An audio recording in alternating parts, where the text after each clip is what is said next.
So how is it possible that he or she can get all of this?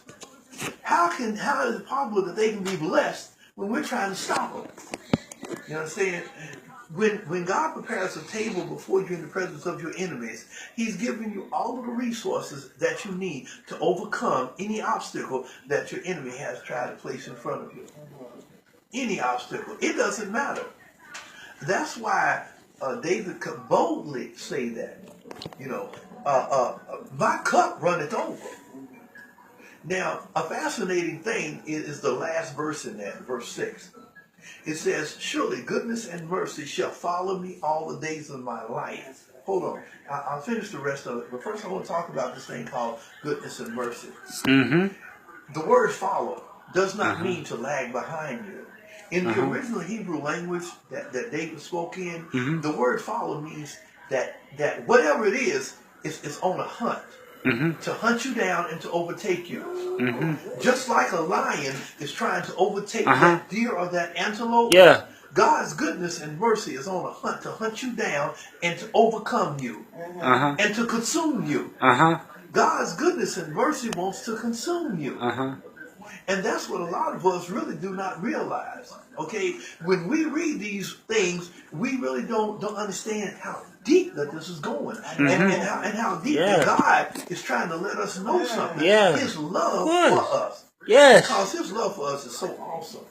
Is that He doesn't want to let you go. He wants to protect you every step of the way. So therefore, what He says, look, angel of goodness, angel of mercy, catch him.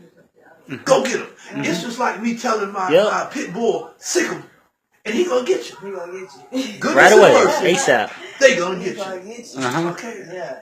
And those are the fascinating things about Psalms 23.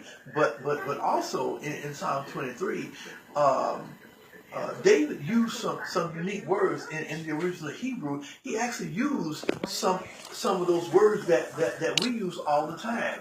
For instance, like when he was saying, "The Lord is my shepherd; I shall not want." Well,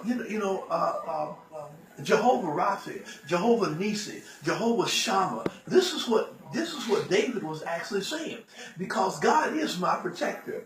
God is my provider. You know, Jehovah Jireh, He's my provider. I shall not want. I ain't got no business wanting. David began to use these phrases in Psalms 23, but the way that they're translated back to us, we miss that. You see what I'm saying? Yeah, because on a whole nother level. Because we really do need to understand what David was thinking when he was writing that song. He was saying Jehovah Shammah. He was saying Jehovah Rapha. He was saying Jehovah Shalom. Because God is my peace. You know what I'm saying? He really is. You know, and this particular psalm stands out so much. You know, because why I love it? Because I was born on 23. Yeah. Okay. I'm through. Are you sure? Nah. She just left Come it on. open. I mean, come on now. Come on, bruh. I get it open. Come on, Daddy.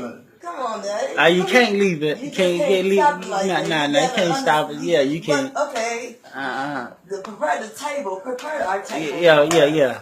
Prepare the table. Okay. That's what I'm talking about. Yes. You just can't just stop. Yeah, you can't just give a little taste and sample. Like, you can't tease like that. He was writing a letter and he just you can't just tease people like that. Come on. We all listening. People are listening. Yeah. I'm going to put this all on Facebook. Oh, yeah. Viral. Right, ASAP. Praise the Lord. I'm getting no. Yeah, my name's going to be heard tonight. Yeah. You know, one of the fascinating things is that a lot of times we begin to look at our circumstances, we begin to look at our situations, and we begin to look at our conditions as an overwhelming situation. Am I right?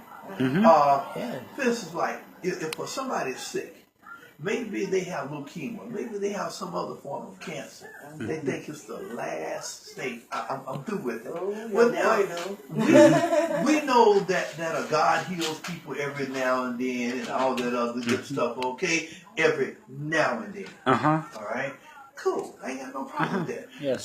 Some people worry because they can't pay their bills. They get ready to get thrown out of their homes.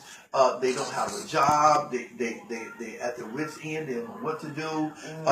Their boyfriend and girlfriend left them. Their husband and wife want to divorce them. It don't feel the same way anymore. It's just not the same. I gotta get rid of this.